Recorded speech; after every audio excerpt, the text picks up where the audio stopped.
Je viens de démarrer l'enregistrement de la VOD du Tech Talk, comme d'habitude le live. Dites bonjour à ceux qui regardent en VOD, ils vont être contents.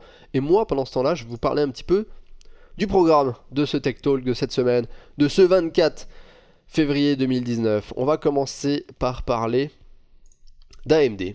AMD qui coupe les prix sur certaines de ses cartes graphiques. On va ensuite parler de Ryzen 3000 et des potentielles dates de sortie. On va ensuite parler d'Intel et de leur carte graphique également, voilà, plus de cartes graphiques, plus de cartes graphiques. On va ensuite parler d'NVIDIA et de la GTX 1660 Ti. Regardez un petit peu les performances qu'elle offre et son prix, savoir si c'est intéressant. On va également parler de la 1650. 1650, j'ai bien dit 1650, vous avez bien entendu. On va ensuite parler aussi de Metro Exodus, du ray tracing et du DLSS sur le jeu de 4A, 4A, je sais plus exactement quel est l'autre, je pense que c'est Deep Silver aussi, qui produit le jeu et qui publie le jeu. On va ensuite parler de Nintendo, parce qu'ils ont annoncé toute une flopée de jeux, ils ont annoncé un changement de directeur, ils ont annoncé un partenariat avec Microsoft. Ensuite, on va parler un petit peu de The Verge et Fox Media, qui ont créé un petit drama dans le YouTube Game hardware, on va dire, plutôt anglophone, hein. On en parlera un petit peu. On va ensuite parler d'intelligence artificielle, de l'Unreal Engine et du ray tracing, et ensuite on va parler de téléphone, notamment OnePlus 7, et ensuite de téléphone Samsung et Huawei. Je pense que vous savez de quoi je veux parler. Alors, est-ce que tu veux aussi parler de l'impuissance des nouveaux face à Copy et Codex? Oui, j'ai un petit article là-dessus justement. Donc, on va commencer tranquillement. Oula, ah mais oui, ah mais oui, c'est parce que normalement je fais comme ça. Ah blam, voilà, là ça marche mieux. On va commencer tout de suite. Le premier article, la première news dont je voulais vous parler aujourd'hui, c'est AMD qui diminue drastiquement les prix de la RX Vega 56. Et oui, tout ça pour arriver à faire de la compétition à justement la nouvelle GTX 1660 Ti. Il faut savoir que le prix le plus bas qui a été annoncé pour la RX Vega 56 est de 280 dollars US, ce qui fait 290-300 euros, qui est quasiment une diminution de presque 100 dollars sur la carte. C'est-à-dire que la carte, à l'heure actuelle, vous la trouvez aux alentours des... je pense que c'est des 390 euros, 400 euros, quelque chose comme ça. Et là, AMD a annoncé qu'il voulait couper le prix, hop, diminuer vraiment très fortement le prix de cette Vega 56, et du coup, il l'annonce avec un prix de 280 dollars US. Il y a un seul modèle qui a été vu pour l'instant avec ce prix-là, qui est un modèle de chez MSI, qui est le c'est lequel? Je pense que c'est MSI. Ouais, c'est un modèle de chez MSI standard avec un ventilateur turbine. Voilà. Mais qui du coup est depuis hors stock, qui n'est plus en stock depuis ce moment-là. Et que les autres RX 550 Vega 56 qu'on trouve sont à 400 dollars US. Mais normalement les prix devraient diminuer très fortement. Sachant qu'en plus, le prix diminue, mais en plus AMD vous fournit 3 jeux. Parce qu'il y a des bundles maintenant avec la Vega 56, où ils vous fournissent 3 jeux avec l'achat d'une carte. Notamment ils vous fournissent The Division 2, Devil May Cry 5, et je pense que le dernier jeu c'est pas Far Cry 5, Resident Evil 2. Donc ils vous filent 3 jeux qui sont des jeux pas forcément encore sortis en plus. Devil May Cry 5 n'est pas sorti, The Division 2 va sortir, donc c'est des jeux qui valent 70 balles, plus Resident Evil 2 qui est sorti le mois dernier. Ça vous fait un beau bundle de jeux avec une carte qui est quand même pas dégueu. Donc c'était cette petite news, si jamais vous voulez vous faire un petit PC, peut-être que guettez les Vega 56 et les baisses de prix de cette carte. Voilà. Ça peut être intéressant parce que c'est quand même une carte qui a des bonnes performances en 1080p. Bon, On va continuer les news avec Ryzen. Ryzen, je sais que vous aimez les news avec Ryzen. Ryzen 3000. Ryzen 3000, on va en parler à la GDC, Game Developer Conference, qui se tient, je pense, du 18 au 22 mars prochain à San Francisco, voilà. Donc c'est le mois prochain, à la GDC, on va notamment avoir des news de Ryzen 3000. C'est pas forcément les news auxquelles vous vous attendez, comme vous pouvez le voir ici, hein, au titre de ce magnifique article. Donc on va pas forcément parler des détails techniques, des gammes de Ryzen 3000, etc. Le sujet de cette Game Developer Conference sur les Ryzen 3000, ça va essentiellement être l'optimisation logicielle qui a été faite pour ces nouveaux Ryzen. Donc comment sont gérés les calculs, c'est quoi l'optimisation qu'ils ont mis au niveau du pipeline, des types de calculs différents que tu peux faire, etc. Parce que c'est des conférences qui s'adressent essentiellement aux développeurs. Donc c'est un truc qui va plus intéresser les développeurs de jeux qui, du coup, vont être plus au courant de comment les jeux vont pouvoir tourner mieux sur ces Ryzen 3000. Voilà. Vous inquiétez pas, c'est pas les seules news qu'on a pour Ryzen 3000. Hein. On va en entendre parler à la GDC, mais on a déjà d'autres informations concernant la date de sortie des premiers processeurs Ryzen 3000 qui devraient arriver le 7 juillet. Voilà. Avec également certains GPU Navi et les cartes mères en X570, donc le nouveau chipset avec le PCI Express 4.0. Voilà. Donc tout ça devrait potentiellement sortir aux alentours du 7 juillet. Donc c'est une info qu'on a, qui est un petit peu un leak, et ça serait juste après le Computex. Donc Computex c'est fin juin, et ça sortirait juste après. Donc c'est cette petite roadmap qui a été dévoilée, et qui nous laisse penser ça. Donc pour l'instant, voilà, on est sur le premier trimestre, février-mars 2019, on est sur les Ryzen 3000U et 3000H qui pourraient sortir. Donc c'est du Zen Plus en 12 nanomètres. Donc ça c'est des trucs pour mobile. C'est des APU, donc partie calcul CPU plus avec un chipset graphique intégré, donc des APU. Les APU pour PC de bureau, la suite des Ryzen 2400G et 2200G, donc qui étaient des Ryzen de deuxième génération, enfin des Ryzen de deuxième génération Zen Plus avec Vega, une partie graphique Vega 10 ou Vega 11, donc qui était sorti l'année dernière. Ça c'est la suite avec du coup du 3000G et 3000GE, donc c'est toujours du Zen Plus, mais je pense que c'est avec une partie graphique un petit peu revisitée, plus puissante. Donc ça c'est pour entre avril et juin, la sortie de ces Ryzen là. Après EPYC, la deuxième génération d'EPYC qui sont les processeurs pour les serveurs très très haut de gamme. Ça va sortir à partir de juin. Et là, début juillet, c'est prévu les Ryzen 3000 qui sont les vrais processeurs qu'on attend. Zen 2, seconde architecture, avec du 7 nanomètres et du 14 nanomètres pour la gestion des entrées-sorties.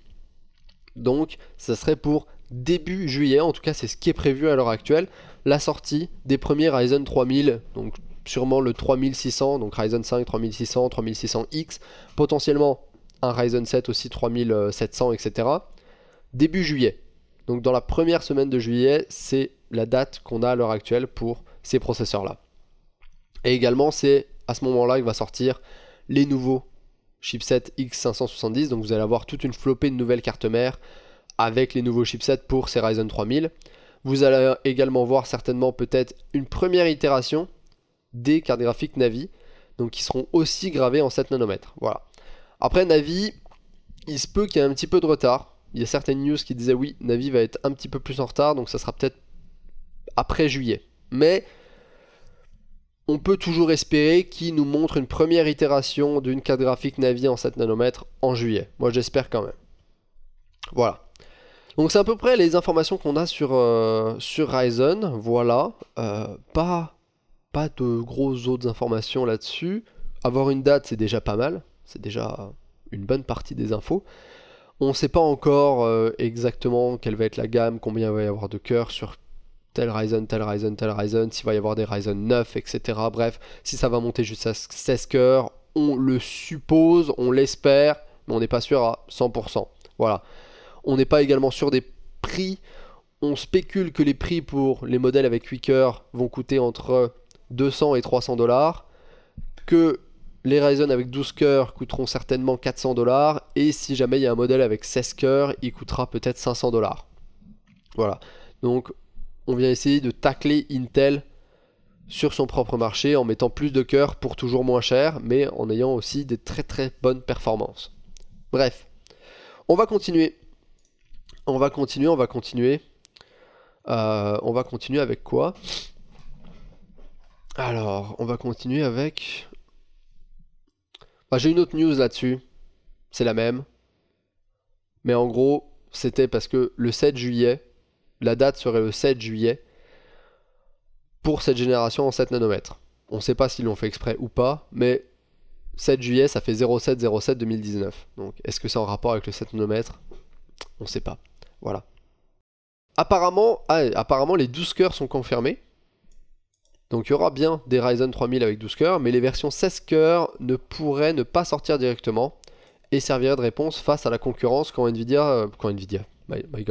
sortirait peut-être une réponse face à ces Ryzen 3000, eh bien AMD pourrait surenchérir avec une autre réponse avec un Ryzen avec 16 cœurs. C'est-à-dire que on pourrait voir le 7 juillet seulement les 8 cœurs et les 12 cœurs. Là ça tacle Intel. Intel répond avec un nouveau processeur, hop là, ou avec une nouvelle gamme. Et là, du coup, AMD est déjà prêt et sort son Ryzen 3000 avec 16 cœurs pour recontrer la concurrence. Voilà. Ça pourrait être l'idée. Ça promet du bon. En tout cas, ça promet du bon. Bon. En attendant, Intel, de leur côté, ils essayent de ne pas chômer non plus, et notamment au niveau des parties graphiques intégrées. C'est-à-dire que Intel bosse depuis un moment sur le renouveau de leur chipset graphique intégré qui n'a pas changé depuis très longtemps, c'est-à-dire que tous les Intel HD 620, 630, 640 sont essentiellement presque tous basés sur un truc qui s'appelle Iris Pro, c'était ça le nom de code, et depuis quelques années du coup Intel essaye de changer un petit peu et de renouveler son architecture pour les chipsets graphiques intégrés.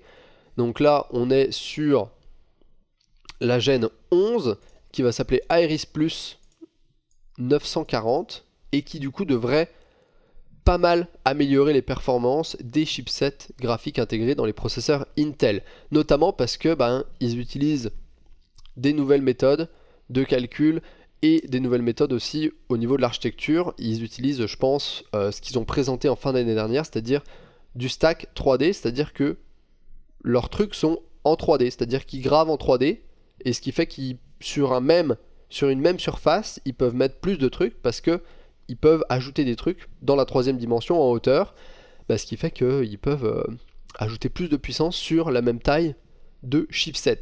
Voilà. Et ça leur permet aussi du coup ils ajoutent des trucs et ça leur permet de faire plus de calculs en parallèle. Enfin, il y a toute une histoire, ils ont présenté ça en fin d'année dernière, c'est très compliqué, je ne rentrerai pas dans les détails. L'architecture change, plus de performance. Voilà, ça c'est le too long, didn't read, c'est on change l'architecture des chipsets graphiques Intel et il y a plus de puissance. Alors, c'est un truc qui va sortir courant 2019 dans certainement les nouveaux processeurs qu'ils vont annoncer pour cette année. Ça amorce un petit peu aussi le travail qu'ils font sur leur carte graphique discrète et dédiée qui sortira elle en 2020. Mais en attendant, pour ces chipsets graphiques intégrés, ils annoncent quand même une puissance de 1 teraflop. Donc ce qui est, vous allez me dire c'est ridicule par rapport aux cartes graphiques dédiées qu'on a qui sont à 12 teraflops, etc. Mais par rapport pour un chipset graphique intégré, c'est déjà pas dégueu. Et donc du coup, et dont je parlais, c'est ça, c'est un pipeline 3D dans lequel il y a 64 unités d'exécution et donc et le double pour les calculs en FP16 et 3 MO de cache L3. Donc jusque là tout va bien, voilà. Jusque là tout se passe bien. Ça s'appelle d'ailleurs, le nom de code c'est GT2. Au niveau des performances, qu'est-ce que ça donne par rapport à l'ancienne version? Aux anciennes versions qui sont les UHD graphiques 620. Là du coup 940. On est juste ici. Voilà différents benchmarks qui ont été faits par Intel. C'est pas forcément sur des jeux, c'est pas sur des jeux, c'est sur des benchmarks plus synthétiques qui testent différentes choses. Notamment un benchmark qui s'appelle Manhattan, etc., qui est utilisé de temps en temps. On voit qu'au niveau du pourcentage de performance en plus, on est quand même pas mal plus haut. C'est-à-dire que par rapport à l'ancienne génération, qui était la génération 9.5, cette génération 11 améliore quasiment double presque les performances. Dépendamment des benchmarks, on est soit au double, donc 120% de performance en plus, 65, 56, 91, 50, 132. Il y a juste un moins 32 ici sur un benchmark en particulier, je ne sais pas ce qui se passe sur ce benchmark là. 93%. Donc il y a une énorme amélioration des performances par rapport aux chipsets graphiques précédentes chez Intel. Par rapport à ce que fait AMD, donc par rapport au Vega 10 et au Vega 11, donc les APU avec Vega 10 et Vega 11, par rapport à Vega 10, c'est bien au-dessus, c'est 70% plus performant. Par rapport à Vega 11, c'est légèrement plus performant, mais pas non plus des masses. C'est-à-dire que ça joue, c'est plus performant, mais beaucoup moins que sur Vega 10. C'est-à-dire que ça va être 20-30% plus performant par rapport à Vega 11. Donc c'est quand même une bonne amélioration. Voilà. Et ça devrait arriver dans les processeurs, je pense, de prochaine génération de Intel. C'est-à-dire ce qui sera gravé en 10 nanomètres, techniquement. Voilà. Ensuite, ça c'est juste une petite image de la carte graphique de chez Intel qui sortira en 2020. Nom de code XE, ou plutôt X exponentiel. Donc ça c'est une image de cette carte graphique là qui a leaké. Elle est plutôt pas dégueu, elle est plutôt jolie. J'ai hâte de voir ce que ça va donner en 2020, voilà. Bref. On va continuer avec une news un petit peu plus sympa. Hein. Un petit peu plus sympa. Et on va parler de Nvidia. Nvidia et la GTX 1660 Ti. Je ne comprends pas pourquoi ils ont appelé ça une 1660 Ti. Techniquement, si ça avait été moi, 1060. RTX 2060, tu laisses les 2060, etc., 3060 avec le format RTX, c'est-à-dire que RTX 2060, RTX 3060, blablabla. Mais pour les GTX, plutôt que de faire du 1660 Ti, tu passes de 1060 à 1160. Je veux dire, tu as toujours fait un incrément de 100 par 100 pour tes générations de cartes. Pourquoi d'un coup, tu passes à 1660? Qu'est-ce que tu fais, Nvidia? Qu'est-ce que tu avais fumé ce jour-là, hein? Non, moi j'aurais vu une GTX 1160 Ti. Puis génération d'après, GTX 2000, 1260. Etc. Et on continue comme ça, voilà. Non, bref, on s'en fout. Donc la GTX 1660 Ti. Est-ce qu'elle est bien? Oui. En somme, oui. En somme, elle se place très très bien. C'est-à-dire qu'elle vient très très bien remplacer la génération précédente qui sont la GTX 1060 et la GTX 1070. Donc elle va offrir les performances d'une 1070, voire même un tout petit peu supérieur, pour un prix qui est quasiment similaire, voire même très similaire. C'est-à-dire que on la trouve entre 280 et 320 balles, ou 330 euros, voilà, cette 1660 Ti, et c'est grosso modo les prix des 1070, qu'on trouve à l'heure actuelle encore. Donc, vous avez une carte de nouvelle génération qui consomme moins, parce qu'elle consomme moins qu'une 1070, qui du coup va chauffer un petit peu moins aussi, et qui a des performances vraiment très similaires, voire même un tout petit peu supérieures. Voilà, donc c'est vraiment une bonne affaire. Alors, elle est plus performante qu'une 1060, ça c'est sûr, ça va être 25 à 30% plus performant qu'une 1060. Par contre, par rapport à la 1070, c'est quoi? C'est 3-4% en plus, c'est vraiment minime. Là où c'est plus subtil, c'est que elle est pas beaucoup moins chère que la RTX 2060. C'est-à-dire que pour 50 euros de plus, 40-50 euros de plus, vous avez une RTX 2060 qui va elle-même être plus puissante aussi, avec également le DLSS et le ray tracing. C'est-à-dire que si jamais vous faites un nouveau PC que vous avez 50 euros, 40 euros à mettre en plus, ça vaut certainement le coup de partir sur une RTX 2060 plutôt que sur une 1660 Ti. Parce que vous aurez une carte qui sera un petit peu plus performante en jeu traditionnel. Donc ça vaut un petit peu l'argent en plus. Et vous avez le support du ray tracing et du DLSS. Qui au final, si tu payes 40 euros de plus et que tu as ça, pourquoi pas quoi. Je veux dire, t'es un peu plus performant et t'as des fonctionnalités en plus. Parce que là, la 1660 Ti n'a pas le ray tracing et n'a pas le DLSS. Elle a seulement des CUDA-Core. Alors oui, elle est performante. Et si vous voulez changer de carte graphique, juste de carte graphique, ça peut être un très bon achat et un très bon investissement. Si vous avez une série 700, une 960, une 970, ça peut être un très bon investissement. Donc, parce que de base, on est sur une carte qui a 1536 CUDA-Core. Donc on a moins de CUDA-Core qu'une RTX 2060. Donc environ 400 de moins. Le truc c'est que on a des fréquences qui sont plus élevées. Donc ça permet un petit peu de compenser cette baisse de CUDA-Core par des fréquences plus élevées que sur la RTX 2060. Ce qui fait que la RTX reste un petit peu supérieure en performance, mais pas non plus genre à l'autre bout quoi. Genre elle est pas non plus, elle explose pas non plus le plafond.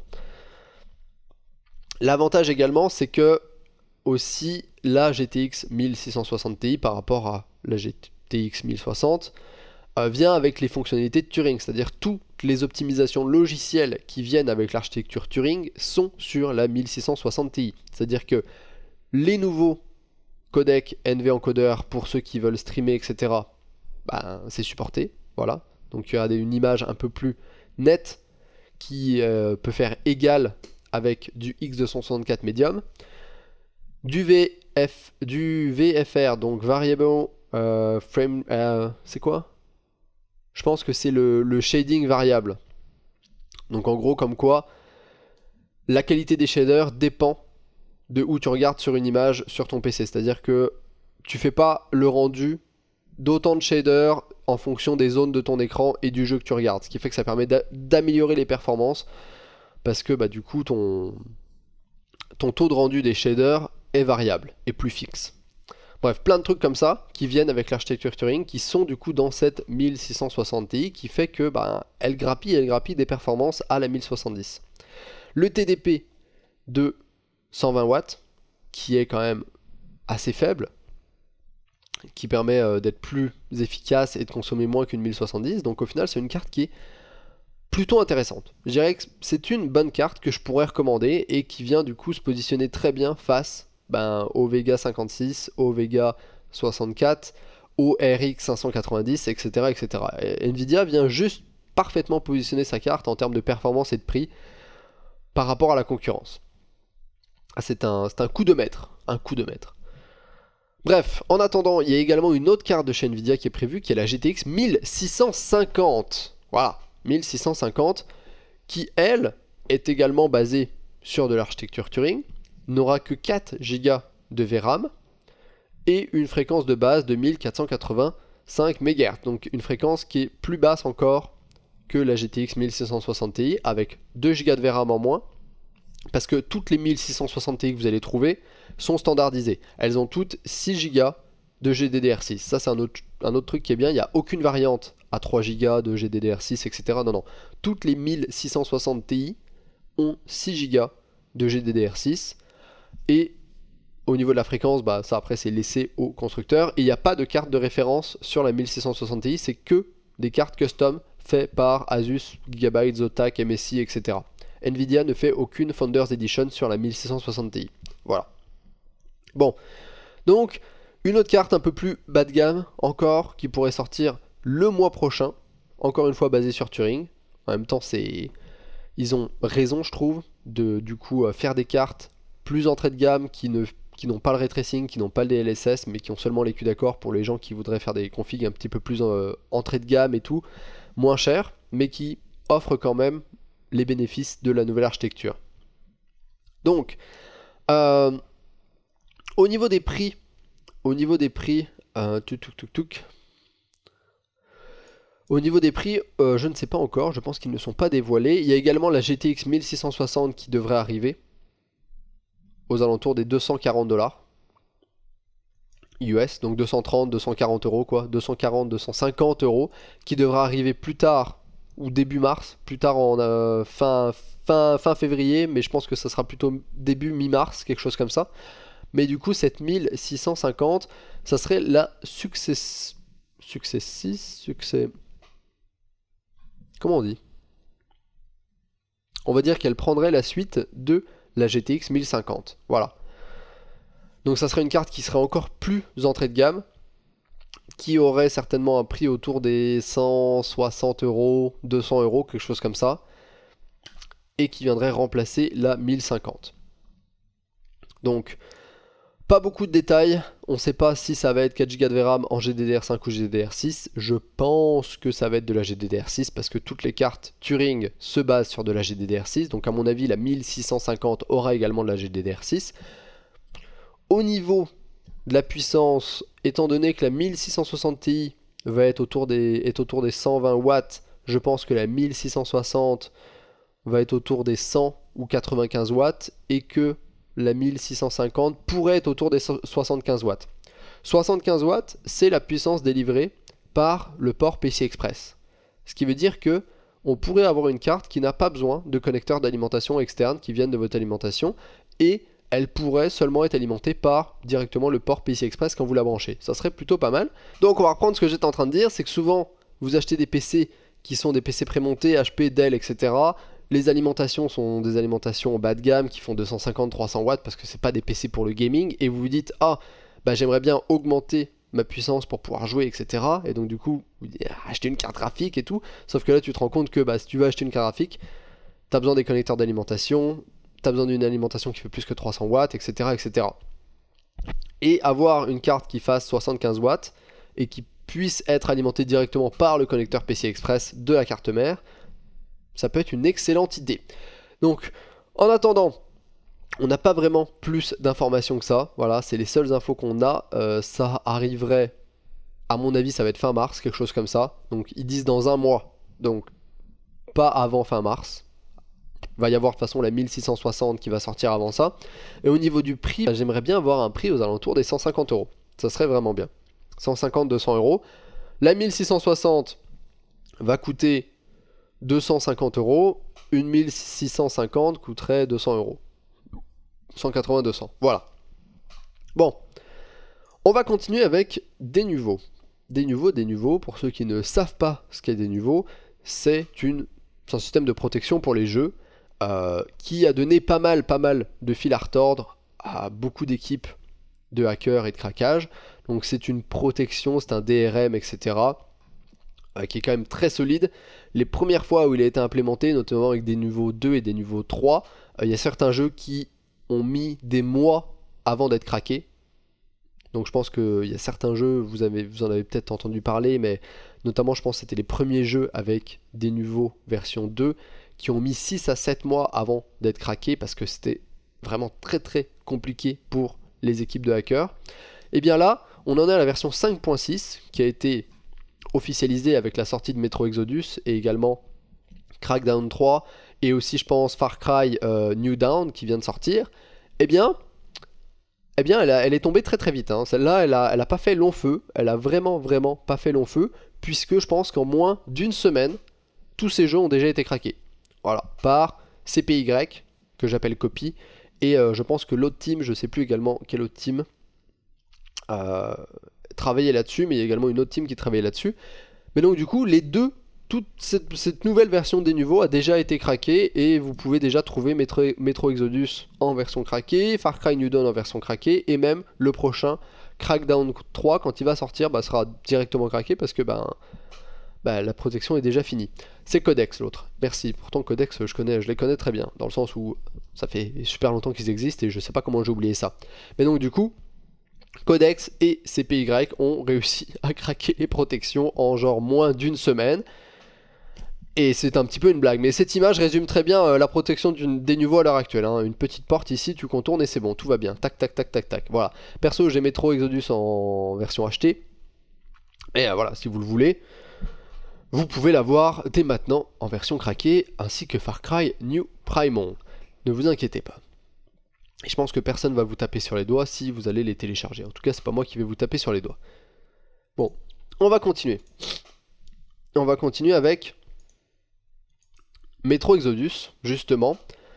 Il est sorti le 15 février, ça fait un petit peu plus d'une semaine, presque 10 jours, et c'est le premier jeu dans lequel il y a le ray tracing pour l'illumination globale et le DLSS. Alors, comment est le jeu? Déjà, le jeu, on va dire que de base, il est beau. Même sans ray tracing, le jeu est très beau.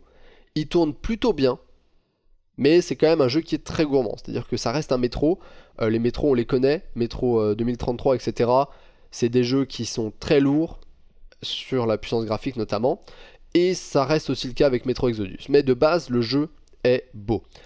Le RTX sur ce jeu est beaucoup plus notable que sur Battlefield. Parce que Battlefield 5, il y a seulement les réflexions qui profitent du RTX. C'est-à-dire que c'est des choses que tu vois si tu y prêtes attention, quoi.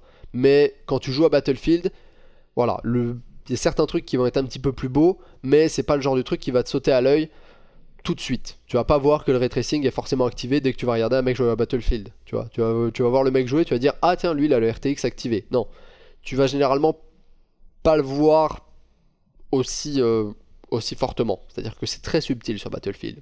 Et je trouve ça dommage d'ailleurs.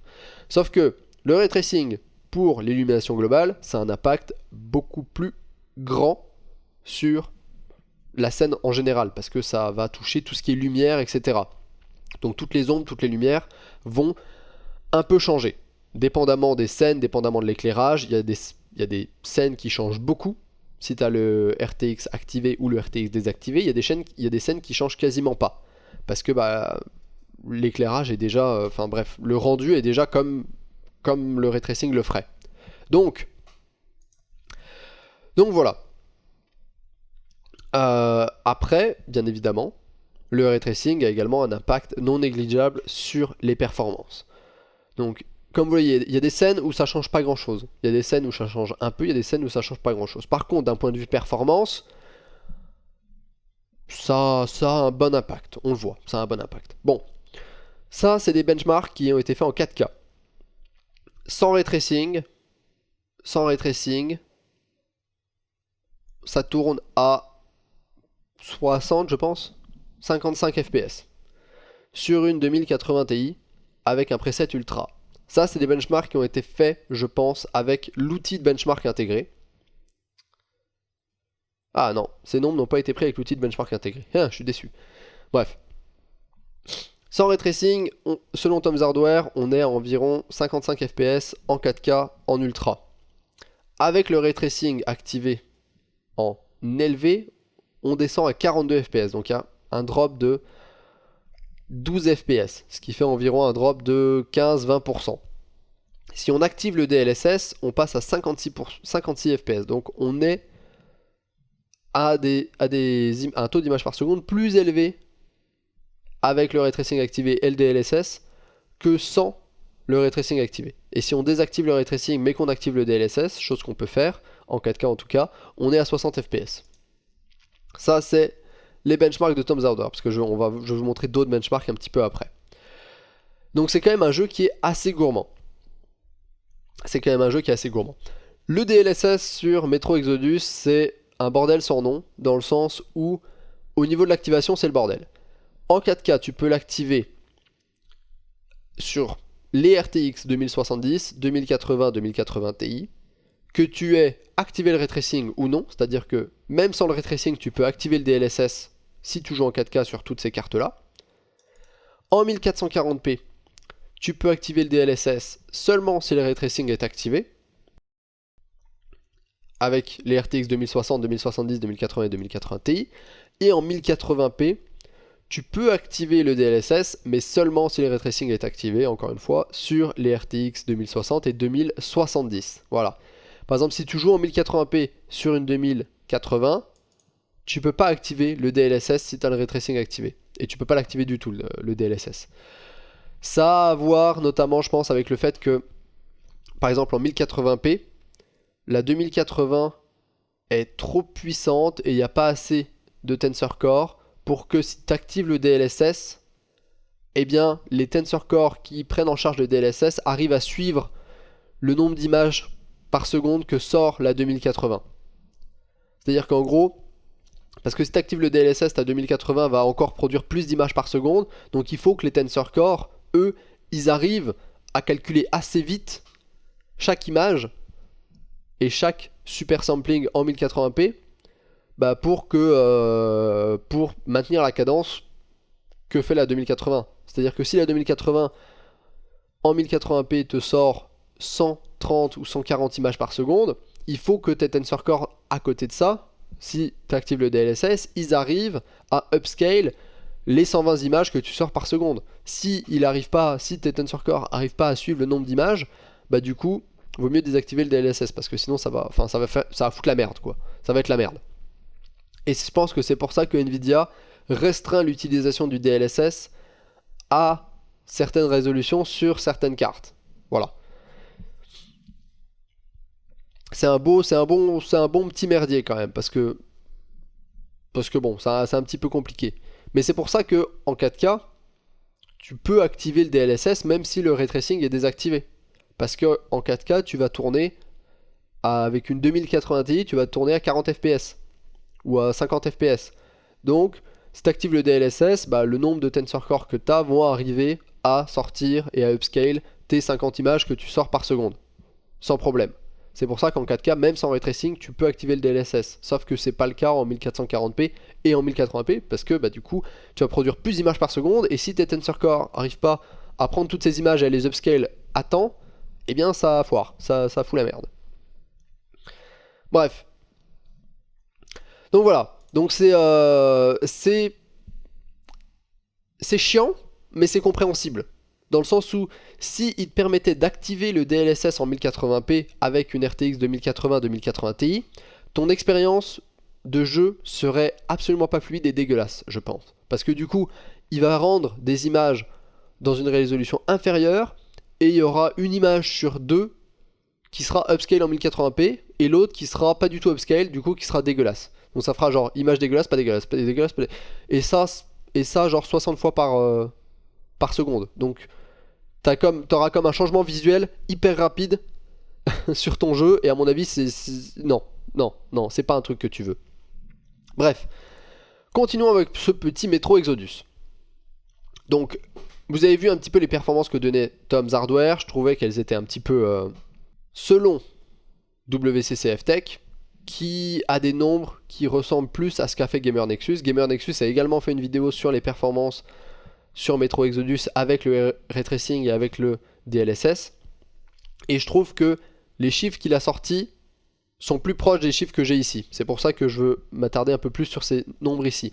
Donc avec une RTX 2080 Ti, en 4K, avec un i9 9900K, en ultra, on est à 70 images par seconde. Alors que selon Tom's Hardware, on était à 54. Vous voyez que les chiffres sont pas tout à fait les mêmes. Et j'ai plus confiance dans ces chiffres-là parce qu'ils sont backés par Gamer Nexus également. Donc 70 fps, en extrême par contre on est à 58 images par seconde, qui est un preset encore plus élevé, mais il n'y a quasiment aucune différence visuelle entre les deux là. Moi je vous dis, jouer en ultra ou en high ça suffit largement. En high on est à 80, en medium 96 et en bas on est à 112 fps. Donc il y a vraiment un gros gap ici visuel par contre. Les plus gros gaps visuels sont entre low et medium et high. Alors, l'échelle, le scaling des cœurs de chez Intel, on s'en fout. Les tests de carte graphique en 1080p. Si vous voulez jouer en 1080p, en ultra, à Metro Exodus, il vous faudra minimum, je dirais, une 1060. Avec une 1060, vous avez 53 fps en ultra. Donc vous pouvez vous mettre en high et vous aurez 60 fps. Ça sera bien jouable. Si jamais vous voulez vraiment jouer en ultra, après tout ce qui est au-dessus, 1070, Vega 56, même une RX 580, ça passe. Pour jouer en 1080p ultra, ça passe correctement. Si vous voulez jouer en 1440p, là il faudra tabler sur de la Vega 56 ou de la GTX 1070. Et encore GTX 1070, je trouve que là c'est un petit peu faible. Il faudra mieux une Vega 56 ou une 2060 et tout ce qui est au-dessus. Et si vous voulez jouer en 4K, ce qui est intéressant, c'est que là, une RTX 2080 peut suffire.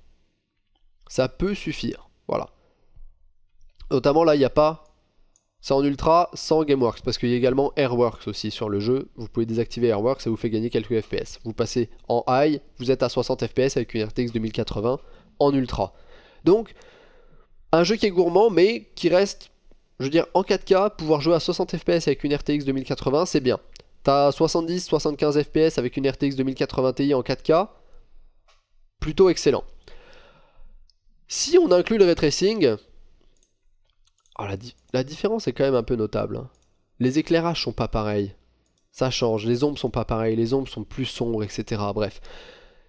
En incluant le ray tracing, avec une RTX 2060 par exemple, ça va être compliqué de jouer en 1440p avec le ray tracing activé. Parce qu'on tombe à 43 images par seconde. Alors que avec le RTX désactivé, on est à 63. En 1080p par contre, vous allez toujours avoir plus de 60 FPS, même avec le ray tracing activé, sur une RTX 2060. Donc ça, c'est aussi une excellente chose, parce que sur une RTX 2060, qui est la carte la plus entrée de gamme pour le ray tracing, en 1080p, vous avez 60 FPS sur Metro Exodus. Alors qu'il y a beaucoup de gens qui étaient genre, ouais, mais le ray tracing, ça va être 1080p, 60 FPS sur une RTX 2080 Ti. Alors que non, là, c'est sur une RTX 2060, 60 FPS, 1080p, ray tracing activé, sans DLSS. Sur une RTX 2070, en 1440p ça peut passer avec le ray tracing activé. 54-55 FPS. En 1080p c'est tranquille, vous êtes à 80 FPS, c'est la folie, c'est la foire à la saucisse. Avec une 2080, en 2160p, en 4K, ça va être chaud. Je vous l'avoue, ça va être chaud. Pour jouer sans ray tracing c'est bien, mais pour jouer avec le ray tracing ça va être chaud. En 1440p, plus que nickel. Pour vraiment jouer en 4K avec le ray tracing activé, il faut une RTX 2080 Ti et encore on est à 47 FPS. Donc ce qui est déjà pas non plus fou. Mais on est en 4K. En 4K. Et il n'y a pas le DLSS. Le DLSS vous permet encore de gagner un petit peu quelques performances en plus par rapport à ça. Donc de regagner par exemple, d'avoir justement ces 60 FPS avec une RTX 2080 Ti en 4K avec le ray tracing activé. Bon, il y a eu aussi beaucoup de discussions par rapport justement au DLSS sur Metro Exodus et Battlefield, parce que beaucoup de gens trouvaient que le DLSS était pas assez net, qu'on perdait pas mal en qualité visuelle, que les contours étaient un peu plus flous, etc., etc., et ils étaient assez déçus. Et du coup, ils ont même renommé le DLSS pour Doesn't Look Super Sharp. Donc en gros, ça a pas l'air super net. C'est une traduction plus ou moins littérale. Ou le rendu n'est pas super net, comme vous voulez. Doesn't look super sharp. Et là, il y a une update qui est sortie pour Metro Exodus aujourd'hui, ou plutôt hier, qui fait 4 Go, et qui a pour but justement d'améliorer le visuel avec le DLSS, et on peut dire que ça a pas mal été amélioré par rapport à la première version qui était disponible le 15 février, et que les images maintenant avec le DLSS sur Metro Exodus sont beaucoup plus nettes qu'elles l'étaient il y a une semaine. Voilà, c'est-à-dire que si vous regardez le DLSS on avant sur Metro Exodus et le DLSS on maintenant sur Metro Exodus, c'est beaucoup plus net. J'ai pas forcément de grosses comparaisons. Je vais faire une vidéo de toute façon sur Metro Exodus et Battlefield 5 avec le DLSS et le ray tracing, donc j'en parlerai certainement dans cette vidéo, je montrerai des différences et tout. Mais sachez que la qualité visuelle du DLSS sur Metro Exodus a été améliorée hier, grosso modo, et que ça a quand même une bien meilleure gueule à l'heure actuelle qu'avant. Voilà, et que là maintenant on peut presque dire que ça does look super sharp, ou ça a l'air beaucoup plus net. Voilà. Donc on est en bonne voie. On est en bonne voie. Est-ce que j'ai des...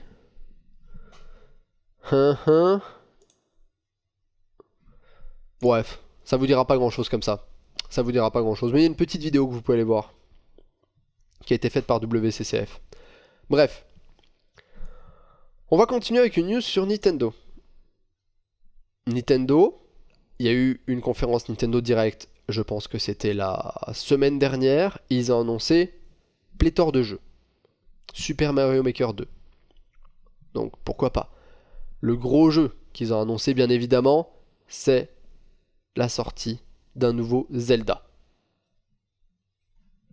The Legend of Zelda, Link's Awakening, qui du coup est un reboot d'un des premiers Zelda qui a été fait et qui du coup va ressortir sur la Switch. Vous voyez les petites images ici. J'ai vraiment hâte de jouer à ce Zelda, qui du coup va vraiment beaucoup changer de The Legend of Zelda qui est sorti il y a 2 ans maintenant, puisqu'on se retrouve sur un jeu un peu plus on se retrouve sur un jeu qui ressemble plus à ce qui sortait sur Game Boy à l'époque. Donc qui est vraiment juste un remake du jeu qui est sorti en 1993 sur Game Boy. Donc vu du dessus, etc., etc. Et je trouve ça super intéressant. Également Tetris 99 qui a été annoncé, un Battle Royale sur Tetris 99. Des génies, Nintendo, des génies. Des génies. Faire un Battle Royale sur Tetris. C'est fou. Ouais, c'est fou. C'est fou, c'est absolument fou. Et ils ont lancé toute une haute panoplie de jeux, bien évidemment. Bayonetta, Nier Automata, etc., etc. Fire Emblem. Ils ont lancé beaucoup de choses. Donc il y a beaucoup de jeux qui vont arriver sur Switch qui peuvent être hyper intéressants. Mais vraiment, les 2 gros jeux, pour moi, c'est Super Mario Maker 2 et le nouveau Zelda. Et puis le Tetris 99 qui a vraiment l'air sympa, mais je pense pas que j'y jouerai. Ensuite, le président à l'heure actuelle de Nintendo aux États-Unis, qui s'appelle Reggie Fils-Aime, a annoncé son départ, donc en gros comme quoi il se retirait de la compagnie, etc. Et qu'il allait partir à partir du 15 avril, donc à partir du 15 avril, dans un peu plus d'1 mois, il ne serait plus dans la compagnie et que quelqu'un d'autre prendrait sa place. Et celui qui prend sa place, tenez-vous bien, s'appelle Bowser. Doug Bowser, qui est pour l'instant apparemment chef des ventes et du marketing pour Nintendo Amérique du Nord, ou plutôt pour Nintendo Amérique. Donc c'est quand même très drôle. C'est quand même très drôle que le président actuel de Nintendo Amérique soit remplacé par un mec qui s'appelle Bowser. Voilà, c'était juste pour cette info qui ne sert absolument à rien, mais c'est juste que voilà, au final Bowser gagne. Toujours. Mario peut faire ce qu'il veut, au final Bowser gagne. C'est lui qui a la tête. Et oui, c'est lui qui va tirer les rênes de Nintendo. Voilà. Je trouvais ça très marrant. Mais on va continuer avec une autre news, un peu plus intéressante sur Nintendo, comme quoi Nintendo est en grande discussion et va certainement faire un gros partenariat avec Microsoft pour sortir des jeux qui sont dispo sur le Microsoft et le Xbox Game Pass sur la Switch. Donc on pourrait potentiellement voir des jeux Microsoft arriver sur Switch, comme par exemple Halo, comme par exemple, je sais pas moi, d'autres jeux comme ça. Ori and the Blind Forest, Forza, plein de jeux qui sont genre sur le Microsoft Store, qui font partie du Game Pass de Microsoft, qui pourraient genre hop, arriver sur Switch et être disponibles sur Switch. Donc ça c'est en discussion et c'est plutôt bien avancé et il y a de fortes chances que ça voit le jour et que ça se fasse. Donc on pourrait retrouver pas mal de jeux, ou en tout cas une bonne petite série de jeux Microsoft dispo sur Switch. Donc moi je serais très hypé de voir Cuphead potentiellement sur Switch, de voir Ori and the Blind Forest sur Switch, de voir même Forza sur Switch, de voir Halo sur Switch, ça serait génialissime. De voir Hellblade, Senua's Sacrifice, plein de jeux comme ça, de les voir arriver sur Switch, ça serait un petit bonheur, vraiment, ça serait génial. Surtout si t'as le Game Pass Microsoft, ou si t'as déjà acheté le jeu, tu puisses y jouer sur Switch via streaming par exemple. Par exemple. Que tu puisses streamer ton jeu que t'as sur ton PC, sur ta Switch, et y jouer sur ta Switch. Ça serait le next level. Ça serait le next level. Bref. On voudrait des jeux, c'est chez Microsoft. On voudrait des jeux Switch sur Microsoft.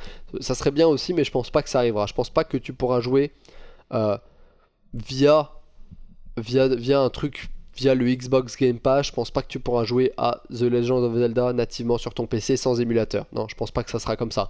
Mais par contre, l'inverse est beaucoup plus possible. Le fait d'avoir les jeux Microsoft qui vont venir sur Switch, ça sera beaucoup plus possible.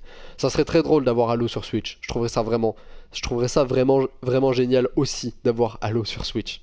Parce que je pense qu'ils peuvent le faire. Si ils peuvent porter certains des jeux et les rendre disponibles sur Switch, genre je vois pas pourquoi Cuphead ou Hellblade ou Forza pourrait être jouable sur Switch et que Halo ne pourrait pas l'être. Donc techniquement je pense que c'est possible, c'est juste que peut-être qu'ils ne veulent pas qu'Halo soit jouable sur Switch et qu'ils veulent que ça reste juste sur console. On va continuer avec une petite news qui a fait pas mal de bruit en fait dans le monde hardware américain et qui concerne The Verge. Alors je vais plutôt prendre cet article ici. Alors ça s'est passé il y a environ 2 semaines. Je sais pas si vous vous souvenez d'une vidéo montage PC qui avait été fait par The Verge, qui est un média, donc un journal sur le net avec un site, etc., qui font aussi des vidéos. Bref, c'est un gros groupe média qui est anglophone, basé en Amérique, et qui parle aussi beaucoup de technologie, etc., d'informatique, de jeux vidéo et tout. Et donc ils avaient sorti une vidéo montage PC qui a été fait par je sais plus c'était le nom du mec, je pense le mec s'appelait Stéphane quelque chose, le mec qui était présentateur de la vidéo, qui était le host de la vidéo et qui montait le PC. Et cette vidéo avait un nombre incalculable de coquilles et de pas fausses informations, mais des informations erronées. Et le montage avait été repris par tous les gros youtubeurs américains, Linus, Bitwit, Jess2Cent, Gamer Nexus, etc., où ils avaient analysé la vidéo, ils l'avaient parodiée, etc., en disant genre, ah mais non, mais genre ça c'est n'importe quoi, faut pas faire ça comme ça, etc. Stéphane Etienne, il s'appelle le mec. Donc, cette vidéo avait ensuite été supprimée de la chaîne YouTube de The Verge. Elle avait été complètement supprimée parce qu'il prenait un backlash énorme de tout internet, en mode genre vous avez fait de la merde, machin, et surtout qu'après ils avaient sorti, en plus ils avaient renchéri, ils avaient dit genre, ils avaient sorti des articles en disant genre on s'est fait backlash, les gens sont pas gentils, du coup on a décidé de retirer notre vidéo parce qu'on prend trop de haine, etc. Notre vidéo est très bien, on n'a rien fait de mal, etc. Donc tu vois, ils ont été en plus aussi, après ça leur est revenu dans la gueule, parce que en gros ils accusaient les autres et ils se remettaient pas en cause et ils disaient pas en mode genre ah notre vidéo était peut-être mal tournée, c'était peut-être mal fait, on a peut-être fait des erreurs, etc. On s'en excuse. Non, pas de communiqué de presse pour s'excuser, pour revenir sur la vidéo qu'ils ont fait, pour corriger leurs fautes, non, rien du tout, juste pour dire on take down la vidéo, vous êtes trop méchant internet. Donc voilà, cette vidéo, donc ça c'était je pense il y a 2-3 mois, voire même plus, 4-5 mois, quelque chose comme ça. Donc c'était une histoire qui date d'il y a très longtemps. Eh bien, la société qui, grosso modo, gère The Verge, qui s'appelle Vox Media, a tout simplement envoyé une demande de copyright strike à Bitwit, ou Kyle. Donc en gros, ce qu'ils ont fait, c'est qu'ils ont envoyé, en gros je pense qu'il y en a 2, je pense qu'il y a Bitwit et ReviewTech USA, qui ont eu des strikes pour atteinte aux droits d'auteur sur leur chaîne YouTube, pour les vidéos qu'ils avaient faites de réaction à la vidéo de The Verge. Donc en gros, un matin Kyle s'est réveillé, et en gros il avait un strike YouTube, donc un vrai strike, hein, pas une réclamation pour droit d'auteur où c'est juste cette vidéo contient de l'audio ou de la vidéo qui n'est pas à vous, elle a été réclamée pour droit d'auteur par telle personne ou tel média, et du coup votre vidéo est maintenant démonétisée, et la monétisation, tout l'argent qui est fait avec cette vidéo revient aux médias à qui appartient les droits d'auteur de cette vidéo. Comme par exemple si vous utilisez une musique sur une de vos vidéos, ou par exemple comme le scandale, enfin pas le scandale mais toutes les réclamations dont sont victimes le One Kill Studio, avec toutes les musiques dont UML donc fait 20 000 recommandations sur leurs vidéos, bah là eux c'est des recommandations, c'est pas des strikes, c'est en gros Universal qui leur dit ok cette musique nous appartient, vous l'avez mis dans votre vidéo, du coup on fait une réclamation pour atteinte au droit d'auteur, et l'argent que vous faites avec cette vidéo nous revient à nous, parce que vous utilisez notre contenu. Non, là c'est pas ça. C'est pas ça que Vox Media a fait pour Bitwit et ReviewTech USA. Non. Ils ont délibérément demandé un strike pour atteinte au droit d'auteur. Donc c'est-à-dire qu'il y a des gens, des avocats de Vox Media, en tout cas des gens là-bas, qui ont vu la vidéo et qui ont monté un dossier et qui ont ensuite envoyé ce dossier à YouTube en disant genre on veut que cette vidéo soit stoppée. Je veux dire qu'elle soit enlevée de la plateforme et que la chaîne soit strikée. Parce que cette vidéo est une atteinte au droit d'auteur et ne rentre pas dans l'utilisation parodique, etc., comme on peut le faire. Et donc du coup, Vox Media a envoyé des strikes YouTube à Bitwit et ReviewTech USA. Qui sont des choses qui arrivent. Mais ce qui s'est passé, c'est que Kyle et Bitwit étaient genre en mode vous faites n'importe quoi, qu'est-ce qui se passe, genre pourquoi, quand, quoi. On a fait des vidéos parodiques du montage qui avait été fait par The Verge. Les vidéos ont été genre ça fait des mois qu'elles sont là, pourquoi faire un copyright strike maintenant? Qu'est-ce qui se passe? En plus, on est totalement dans la notion de fair use, donc d'utilisation réglementée, dans lequel où tu peux prendre du contenu, et si tu fais une parodie de ce contenu, si tu fais des commentaires, etc., tu te l'appropries et c'est une utilisation normale qui du coup n'est pas, qui bypass les droits d'auteur. C'est-à-dire que tu prends un truc et tu le modifies suffisamment pour qu'au final les droits d'auteur ne s'appliquent plus, pour que ça rentre dans le fair use. Et il y a beaucoup de cas où le fair use est utilisé parce que du coup quand tout ce qui est parodie, tout ce qui est cover de musique, etc., c'est du fair use. Tu prends une musique, tu refais la musique entièrement, toi tu chantes, tu fais une cover par-dessus, c'est du fair use. Tu as modifié la vidéo, tu l'as refaite, tu as refait l'œuvre originale. Donc voilà. Donc c'était, il y a eu un petit truc là-dessus. Ça a fait pas mal de bruit. Parce que du coup, Kyle et l'autre youtubeur ont contesté ce strike auprès de YouTube. Parce qu'il faut savoir que quand YouTube reçoit une demande de strike, c'est pas du cas par cas, ils étudient pas vraiment la demande de strike. Ils vont striker la personne. Et ensuite, si la personne fait une réclamation, si la personne fait une réclamation, YouTube va alors prendre le cas et l'étudier et voir si la demande de strike est légitime et a lieu d'être. Et auquel cas, le strike est maintenu. Mais si la demande de strike n'est pas légitime et genre pas justifiée, etc., et du coup, le strike est retiré. Mais ça fait quand même chier parce que pendant un moment, t'as quand même un strike sur ta chaîne. Ce qui fait que tu peux pas faire de live, tu peux pas uploader de vidéos de plus de 15 minutes, je pense, etc. Il y a plein de trucs que tu peux pas faire quand t'as un strike.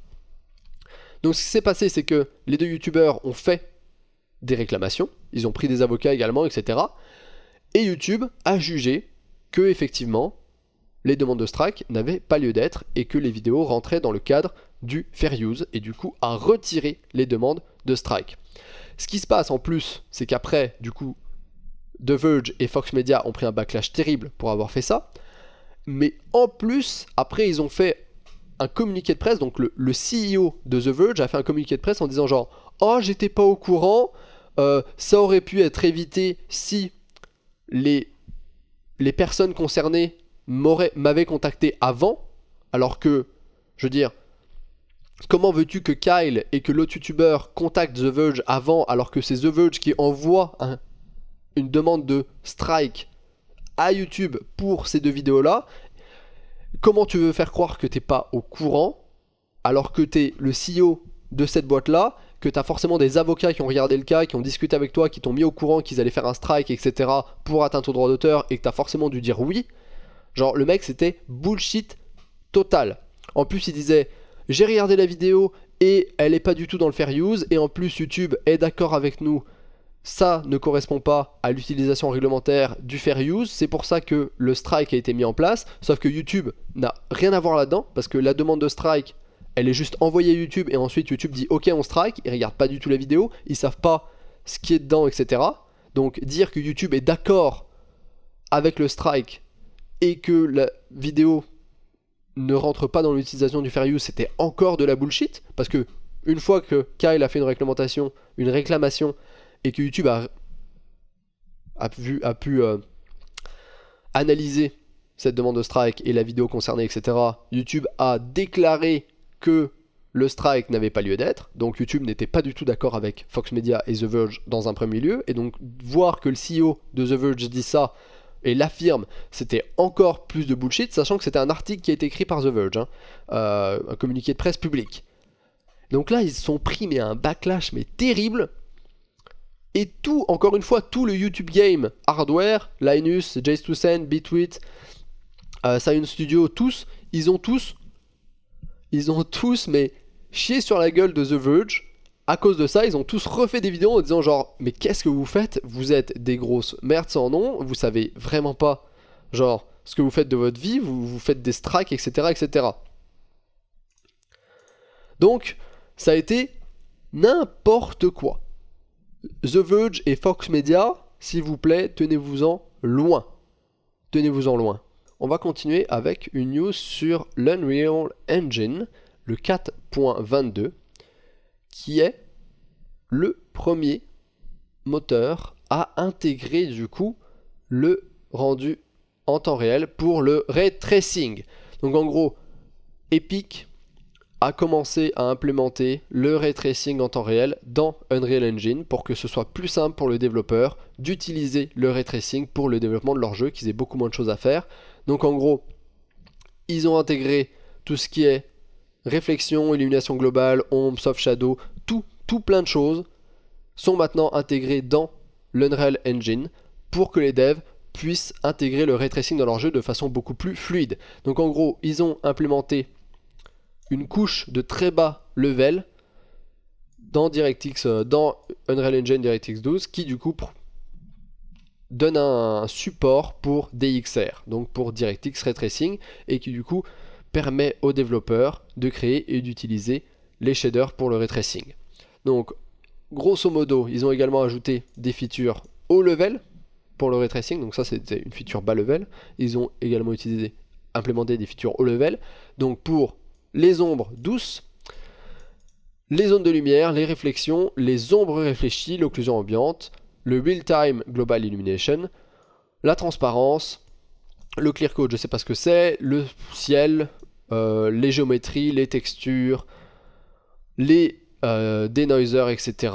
Bref, beaucoup de fonctionnalités différentes. Et ce qui se passe, c'est que du coup, Nvidia travaille d'arrache-pied avec les développeurs de beaucoup de jeux différents pour que le ray tracing soit implémenté dans beaucoup plus de jeux, surtout que maintenant avec l'Unreal Engine, cette nouvelle version de l'Unreal Engine qui est sortie, ça va juste être beaucoup plus simple pour n'importe quel développeur de pouvoir implémenter le ray tracing dans ses jeux. Je veux dire, ils n'ont plus forcément besoin d'aller voir Nvidia, de passer des partenariats avec Nvidia, etc. Non, ils peuvent directement, c'est directement disponible via leur moteur avec lesquels ils font déjà le jeu, en tout cas via l'Unreal Engine, et donc ça va booster à mon avis le nombre de jeux qui vont utiliser le ray tracing, clairement. Surtout qu'en plus, là je parle de Unreal Engine, mais c'est aussi une fonctionnalité qui est annoncée pour Unity.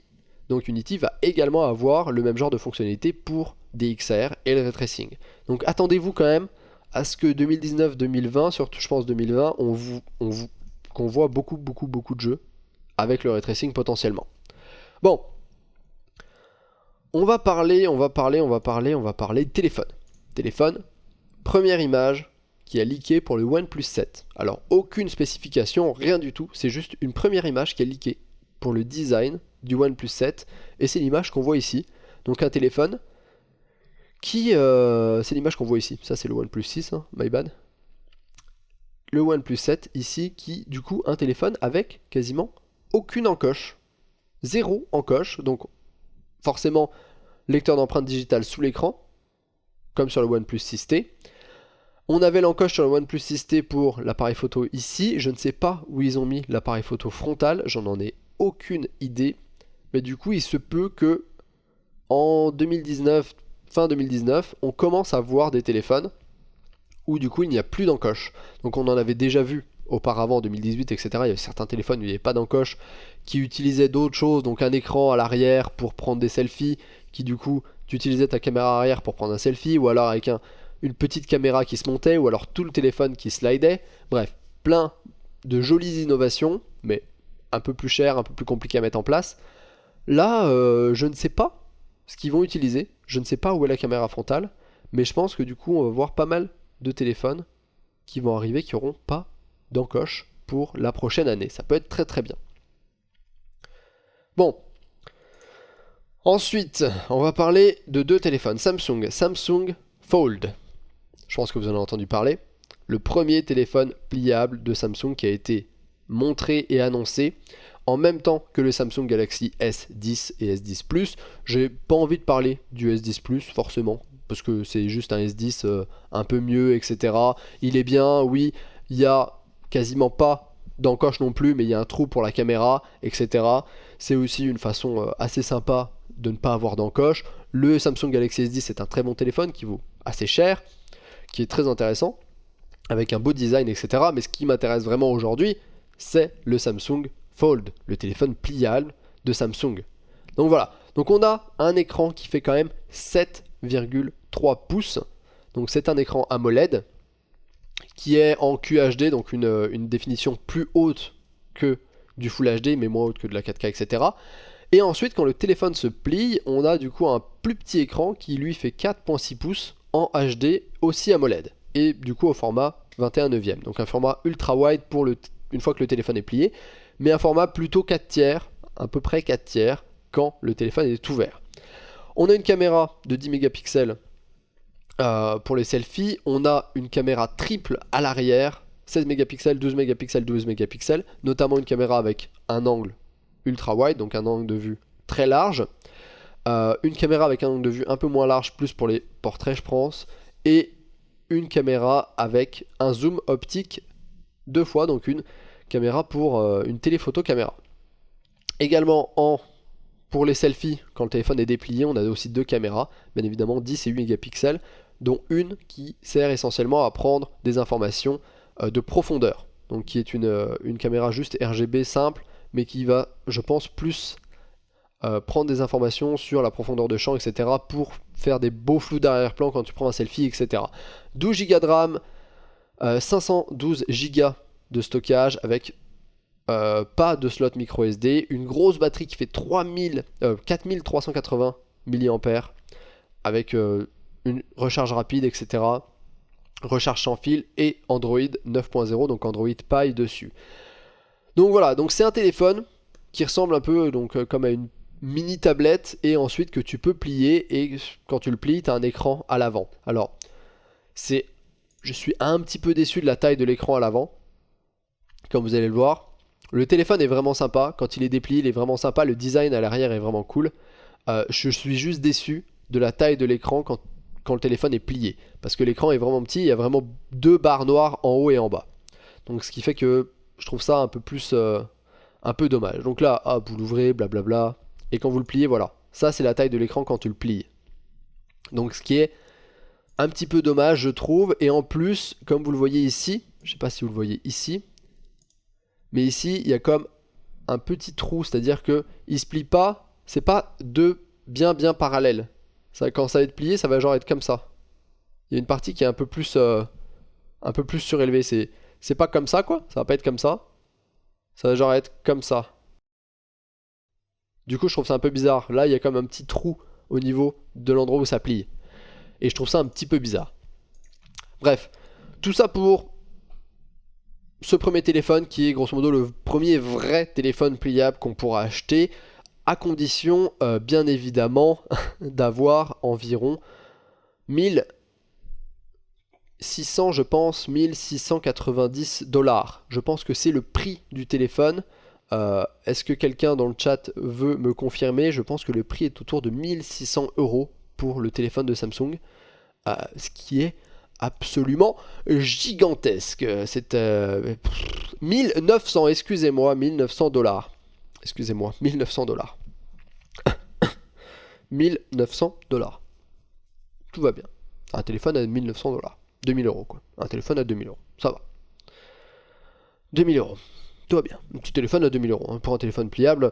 Oui, c'est une vitrine technologique. Hein, oui. Après, on se plaint qu'il y a des iPhones à 1400.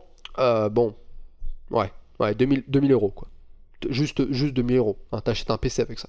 Un PC complet. Avec un écran même. Voilà. Bref. Mais si c'était que ça. Si c'était que ça. Parce que bon, Samsung c'est bien, mais aujourd'hui, ou plutôt hier, je sais plus, il y avait également une présentation par Huawei qui présentait son Mate X, qui est aussi un téléphone pliable. Et oui, premier téléphone pliable par Huawei, qui je trouve est beaucoup plus abouti, beaucoup plus fini et beaucoup plus beau que le Samsung Fold.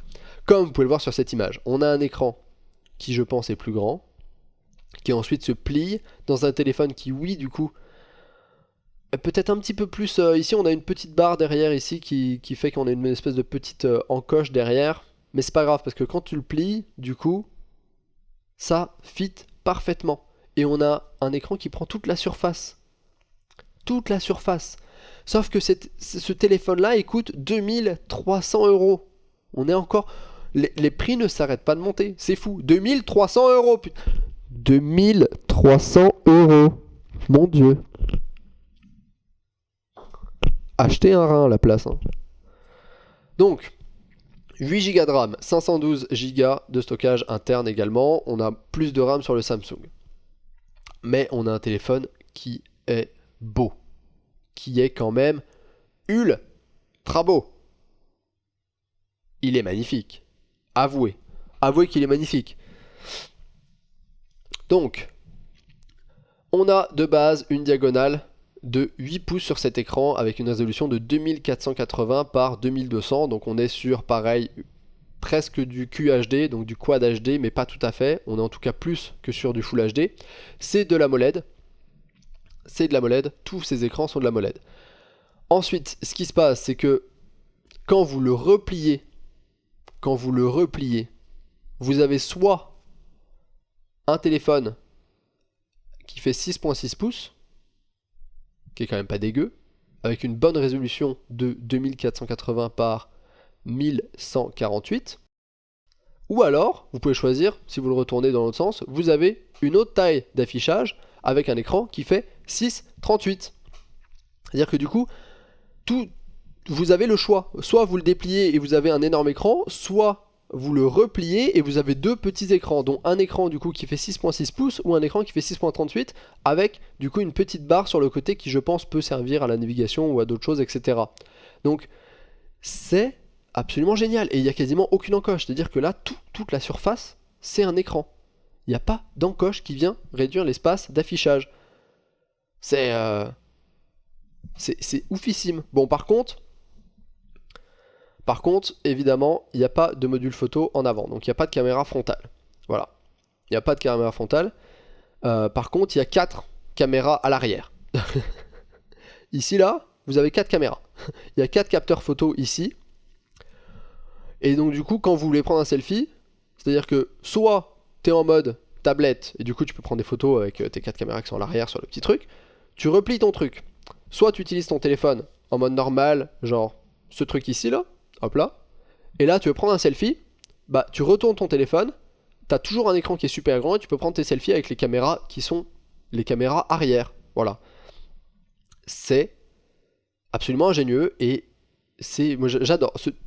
Par rapport au Samsung, il est bien mieux. Mais il vaut aussi 2300 balles.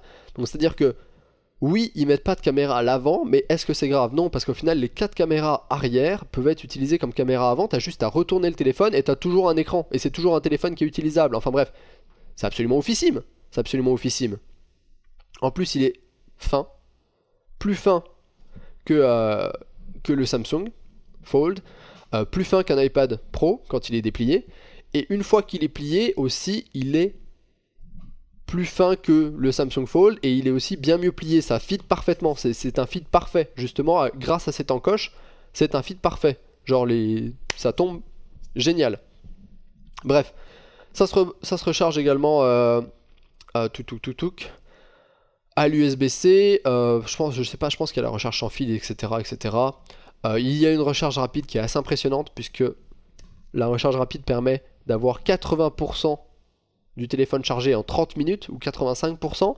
Il y a une batterie qui est énorme de 4500 mAh également. Et voilà, je suis compatible 5G, etc. Enfin bref. Le Samsung Fold, j'étais genre, ouais, c'est cool, mais c'est ultra cher.